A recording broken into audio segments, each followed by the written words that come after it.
মৰিগাঁও জোৰগাঁৱত প্ৰকৃতি ৰক্ষাৰ এক নীৰৱ আন্দোলন হাজাৰ হাজাৰ পক্ষীকুলক আশ্ৰয় দিছে তিৱা জনজাতি অধ্যুষিত অঞ্চলৰ ৰাইজে প্ৰচাৰৰ পৰা বহু দূৰত এই গাঁওখনৰ বাসিন্দাসকলে গাঁওখনৰ আলহী ৰূপে আদৰি লৈছে হাজাৰ হাজাৰ পক্ষীকুলক বিভিন্ন প্ৰজাতিৰ বগলী ডাউক পানীকাউৰী সহ বহু পক্ষীৰ কলৰবেৰে মুখৰিত এটা জোৰগাঁও পুৱা গধূলি আনকি বাঁহ গছত আশ্ৰয় লোৱাৰ বাবে ৰাইজে বাঁহ কটাও বাদ দিছে চৰাই পোৱালিৰ সুৰক্ষাৰ স্বাৰ্থত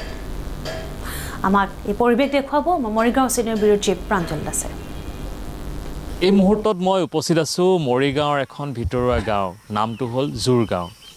জোৰগাঁও কিয় বিখ্যাত সেই কথা প্ৰথম জনোৱাৰ আগতে মই এটি কণমানি শিশু মোৰ লগত আছে পুৱাৰ ভাগৰ ঘৰৰ পৰা ওলাই আহিছে কি নাম তোমাৰ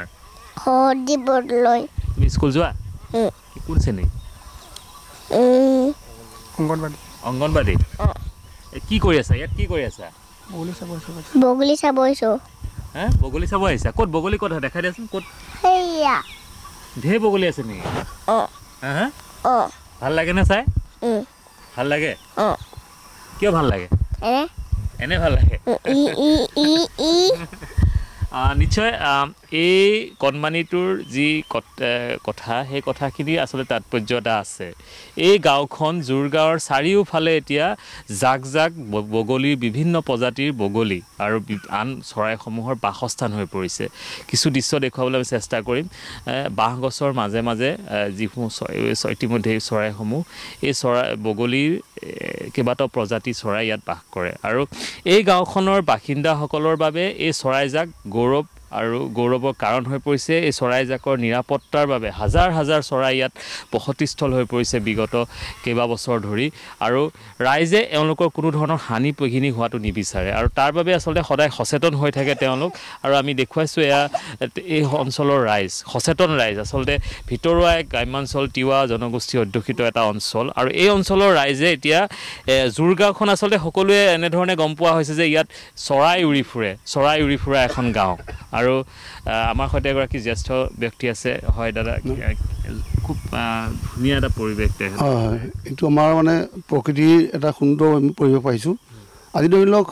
আগতে বহুত দিনত আছিল যদিও আমাৰ হিচাপত মানে আমি 20 বছৰমান হৈছে এতিয়া তেওঁলোকো মানে স্থায়ী হ'লগৈ আমাৰ দৰে তেওঁলোকো আমাৰ গাঁৱৰ বাসিন্দা তেওঁ ইয়াতে জন্ম হয় কিন্তু মাজৰ সময়খিনি তেওঁলোকে উৰি যায় ক'ৰবাত আকৌ জন্মৰ যেতিয়া সময় হ'ব আকৌ গোটেইবিলাকে বাঁহ পাতে ইয়াতে জন্ম হয় তেওঁলোকৰ গাঁও আমাৰ গাঁও এনেকুৱা হৈছে তেওঁলোকৰ স্থায়ী বাসিন্দা নিচিনা হৈছে বাঁহ কাটিবৰ কাৰণে বাঁহ কাটিবলৈ এতিয়া মানে আমাৰ এই মাহটোত ধৰি লওক বহাগৰ পৰা মানে আপটো আশালৈকে আশা শাওনলৈকে আমাৰ বহুত সমস্যা হয় চাই বাঁহ কাটিবলগীয়া কাৰণ এজোপা বাঁহত দেখিব আপোনালোকে গ'লেও 8, 10টা 15, 20টালৈকে বাঁহ থাকেগৈ প্ৰতিটো 80টা লয় তাৰমানে বাঁহ গতিকে সেই সময়ত তাৰমানে আমাৰ বাঁহ কাটিবও অসুবিধা হয় তথাপি উপায় নাই আমি মানে আমাৰ এটা প্ৰাকৃতিক পৰিৱেশ সৃষ্টিৰ কাৰণে আমি ৰাখি থৈছোঁ আপোনালোকে কোনো এনেধৰণৰ দুষ্কৃতিকাৰী আমি সেইটোকে আমি বাধা দিওঁ কিন্তু বেলেগ গাঁৱৰ পৰা আমাৰ গাঁৱৰ ল'ৰা ছোৱালীয়ে কিন্তু কোনেও হানি বিঘিনি নকৰে মানে খাবও নিবিচাৰে নামাৰেও কিন্তু বেলেগ গাঁৱৰ কিছুমান আহে কেতিয়াবা আমি দেখিলে সেইবোৰক আমি খেদি দিওঁ যে নকৰিবা বুলি কওঁ আমি আকৌ কথা পাতিম আৰু এই গাঁওবাসীয়ে আচলতে যি প্ৰকৃতি ৰক্ষাৰ বাবে এখন আচলতে অঘোষিত আৰু নীৰৱ যুদ্ধ চলাই আছে প্ৰকৃতি ৰক্ষাৰ বাবে নীৰৱ যুদ্ধ এখন চলাই আছে যি সময়ত আচলতে নগৰ মহানগৰীত এনেধৰণৰ দৃশ্য দেখিবলৈ পোৱাটো সাধাৰণ ৰাইজ ওলাই নাহে কিন্তু নাগৰিকসকল ওলাই নাহে কিন্তু গাঁৱৰ অঞ্চলৰ লোকসকল ওলাই আহিছে চৰাইখিনিক ৰক্ষা কৰিবৰ কাৰণে কি ক'ব হয় চাওক এইটোতো পৰিৱেশটো আমি আচলতে মোৰ বিশেষকৈ মোৰ জন্মৰ পৰা দেখা পাই আহিছোঁ আগতে ইয়াৰ সীমিত আছিলে কিন্তু লাহে লাহে দেখা পাইছোঁ ইয়াৰ মানে জন্ম বৃদ্ধি হৈ আপোনাৰ বাঢ়ি গৈ আছেগৈ কিন্তু কথাটো হ'ল এনেকুৱা আগতো কেইবাবাৰো মানে তেনেকুৱা ধুমুহা বতাহ আহি গোটেই কণী চৰাই বাঁহবোৰ নষ্ট কৰিছিলে তেতিয়া আচলতে আমাৰ বেয়া লাগিছিলে আৰু এইবোৰ তাৰ বহুতবোৰ কণী আমাৰ ইয়াতে নষ্ট হৈ গৈছিলে আৰু বেলেগ গাঁৱৰ পৰা বহুত ল'ৰা এইবোৰ মানে কি গুলটি কিবা লৈ আমাৰ চৰাইবোৰ মাৰিব আহে তেতিয়া আমাৰ গাঁৱৰ ৰাইজে তেওঁলোকক বাধা দিয়ে আৰু আমি ভাবোঁ যে মানে কি হ'ল ইয়াৰ এটা স্থায়ী ব্যৱস্থা হ'ব লাগে চৰাইখিনি সংৰক্ষণৰ কাৰণে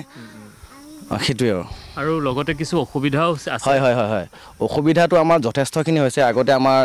ককাই কৈ গৈছে যে আমাৰ ইয়াতে বিশেষকৈ বাঁহবোৰৰ কাৰণে নিজৰ বাঁহ থকাৰ পিছতো আমি আচলতে বাঁহ কাটিব নে বেলেগৰ পৰা বাঁহ কিনি আমি ঘৰৰ সামগ্ৰী কিছুমান কাম কৰিবলগীয়া হয় আৰু লগতে আমাৰ ইয়াতে আগতে তেনেকুৱা কিছুমান ঘটনা হৈ গৈছেগৈ বিশেষকৈ বেমাৰৰ কাৰণে আমি গম পোৱা বগলী কণামুচি আৰু গাহৰি এনেকুৱা ধৰণৰ পৰা আচলতে কিছুমান বেমাৰ হয় যেনেকৈ ধৰক জাপানীজ এনকেফেলাইটিছ ডেংগু এনেকুৱা বেমাৰৰ কাৰণে আপোনাৰ অলপ সন্দেহ হয় যাতে সেই বেমাৰটো আমাৰ ইয়াতে বেছিকৈ মানে বাঢ়ি নাযাওক তাৰ কাৰণে আপোনালোকৰ ফালৰ পৰা কিবা এটা ব্যৱস্থা যদি চৰকাৰে কৰিব পাৰে তেতিয়াহ'লে আমি অলপ ভাল পাম তথাপি আমি ৰাইজে হয় হয় তথাপিও আমি ৰাইজে বগলীবোৰ যাতে কি কয় কষ্ট নাপাওক মানে কি হ'ল নামাৰক থাকক ইয়াতে কিয়নো যাতে সেই বেমাৰ বা অসুবিধা প্ৰাঞ্জল দাস আপোনাক ধন্যবাদ জনাইছোঁ